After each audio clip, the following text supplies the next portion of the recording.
cambiar de tema cuando son las 11 de la mañana con 42 minutos. Tras casi 6 meses ya desde que Rusia invadió a Ucrania, el mandatario de este último país, Volodymyr Zelensky, se dirigió este miércoles por primera vez a América Latina.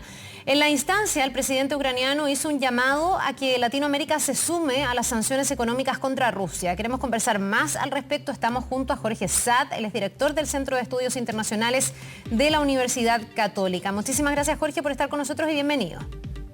Muy buenos días, Carla. Gracias por la invitación. Bien, tuvieron de hecho ayer esta instancia donde el presidente Volodymyr Zelensky pudo a través de esta conferencia dirigirse no solo a Chile, que es bien importante y es un hito, sino también a América Latina.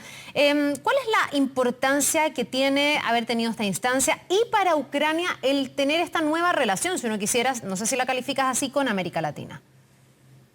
Como tú bien mencionas, Carla, este fue un hito para la historia de la Universidad Católica porque fue un mensaje desde Chile hacia América Latina. Fue la primera vez que el presidente Zelensky dio su mensaje a la región y nosotros como universidad tratamos de transformarnos en esa plataforma que pueda llegar a todas las latitudes. ¿Qué importancia tiene? Como te mencionaba, primero es su intervención a la región. Si tú ves, las intervenciones del presidente Zelensky se han centrado más bien en Europa, en el propio Reino Unido. Y en segundo lugar, porque allá casi 6 meses de la guerra, se ha tendido a normalizar y se ha ido invisibilizando. Entonces, este testimonio también es un mensaje para volver a sensibilizar a nuestras naciones de la importancia de contribuir en nuestro rol a intentar buscar una salida a un conflicto que ha causado muchos daño, dolor humano y consecuencias incluso económicas.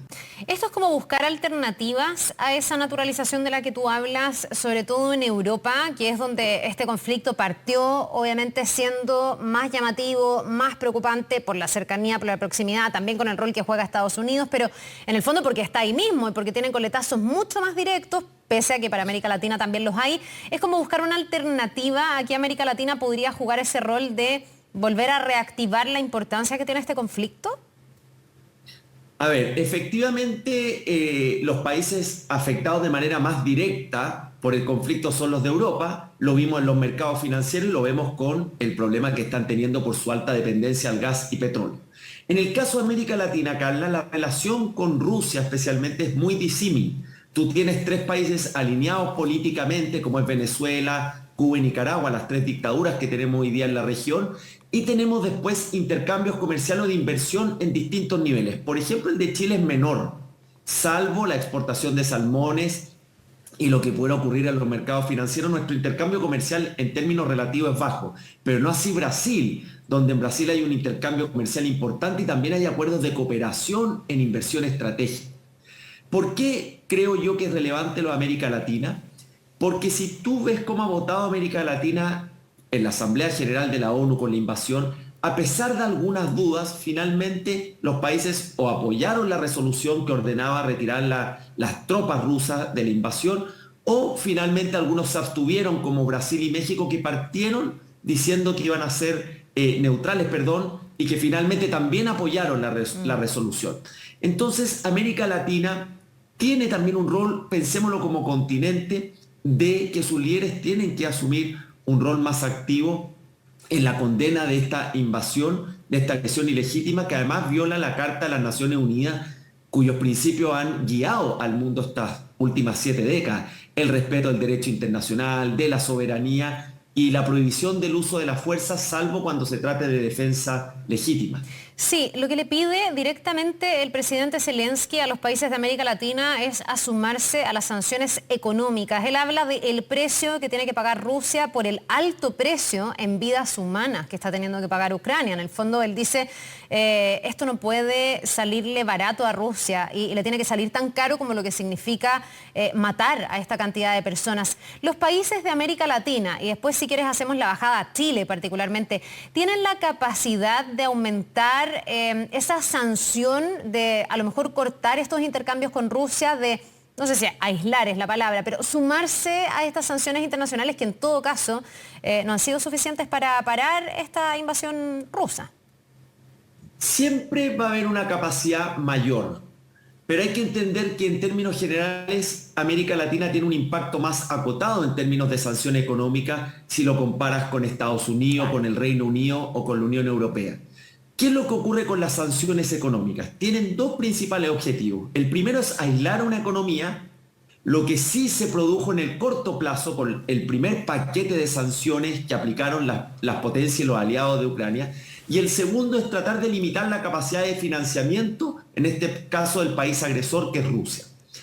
Pero en el mediano plazo hemos visto que la economía rusa se ha ido normalizando, y eso fundamentalmente porque las sanciones aún no han atacado al corazón de la economía rusa, que es básicamente su potencial exportador de petróleo y de gas. ¿Y por qué no lo ha hecho? Porque esa transición energética, la búsqueda de otras fuentes de suministro, tampoco la pueden hacer los países europeos de la noche a la mañana. Pensemos el caso de Alemania o de Europa en general, que el 40% de su suministro de gas provenía de Rusia, o el 25% de petróleo. Entonces esa transición, buscar otras fuentes, es un proceso que toma tiempo.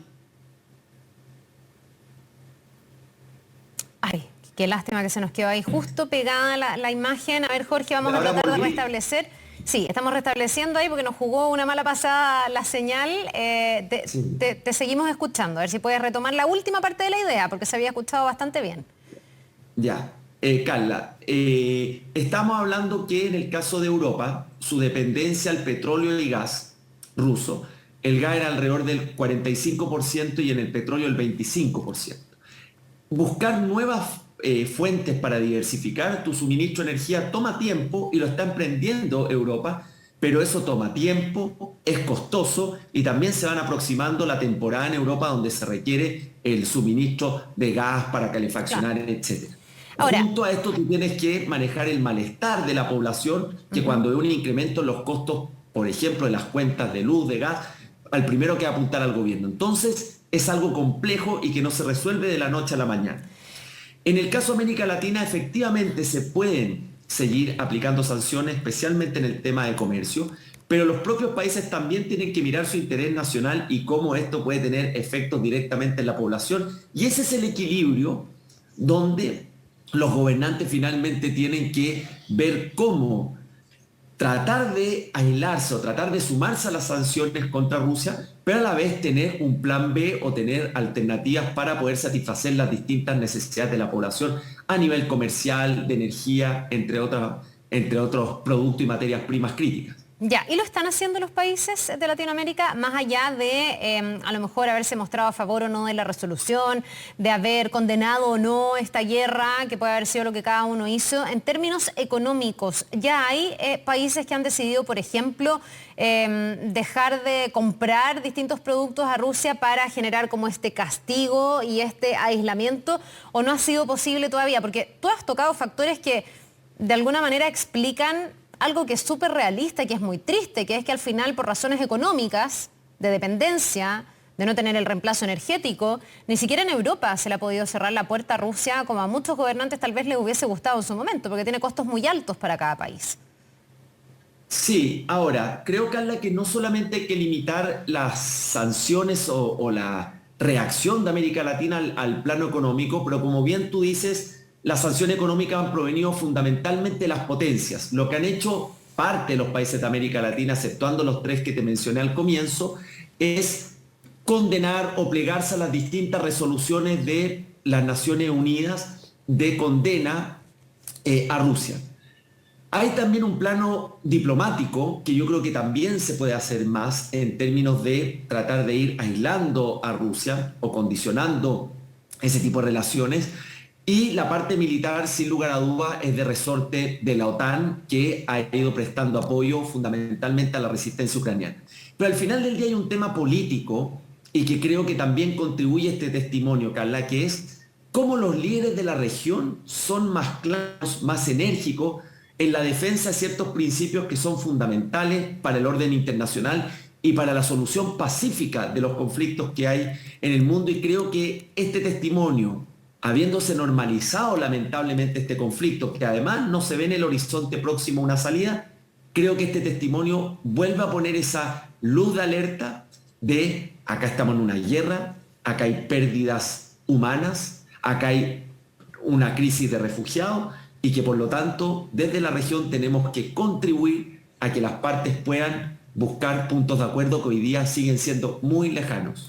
Claro, lo que pasa es que dentro de todo lo que estamos conversando, tú me dices el plano económico no es el único, yo lo pongo sobre la mesa porque el presidente Zelensky lo puso sobre la mesa y hizo ahí una petición explícita. Tú me hablas también del rol que pueden jugar los líderes, de las condenas que se pueden hacer de manera más enfática, de lo que se puede hacer, por ejemplo, respecto de las resoluciones que se vayan tomando en contra de Rusia, pero nos deja de ser un poco frustrante y me imagino que sobre todo a quienes están en este conflicto, sobre todo a los ucranianos, pero también a gente que nos ve a esta hora acá o en el resto del mundo, el ver que pese a todas las señales, pese a todas las medidas, pese a lo retórico que se fue además en un comienzo, que no era pura retórica, era de verdad un mundo que se alertaba por esta guerra, esto vaya decantando, se vaya naturalizando y siga dependiendo de la voluntad finalmente de Rusia y en este caso de Vladimir Putin.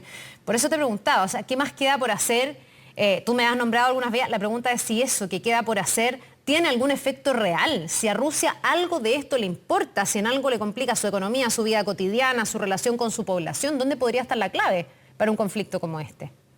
Tú lo dices muy bien, Carla, y efectivamente América Latina tiene un rol acotado, limitado en la solución del conflicto y hay que entender al presidente Zelensky que en su primer mensaje a la región pide a gritos, en otras palabras, que se apliquen las máximas sanciones y que se tomen todas las medidas posibles. También hay que entenderlo como un mensaje más allá de el efecto práctico que pueda tener el rol de los países de América Latina, por lo que te mencionaba al comienzo de su relación económica e intercambio comercial, no así en Europa.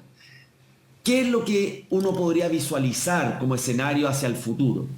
Lo primero es seguir acelerando las sanciones económicas que ataquen el corazón de la economía rusa, que es la energía, y que Europa viene avanzando, pero como te mencionaba, no puede ser súbitamente porque también tiene el riesgo que le significaría la falta de suministro de energía para su población, pero está avanzando con planes, con subsidios para esta transición.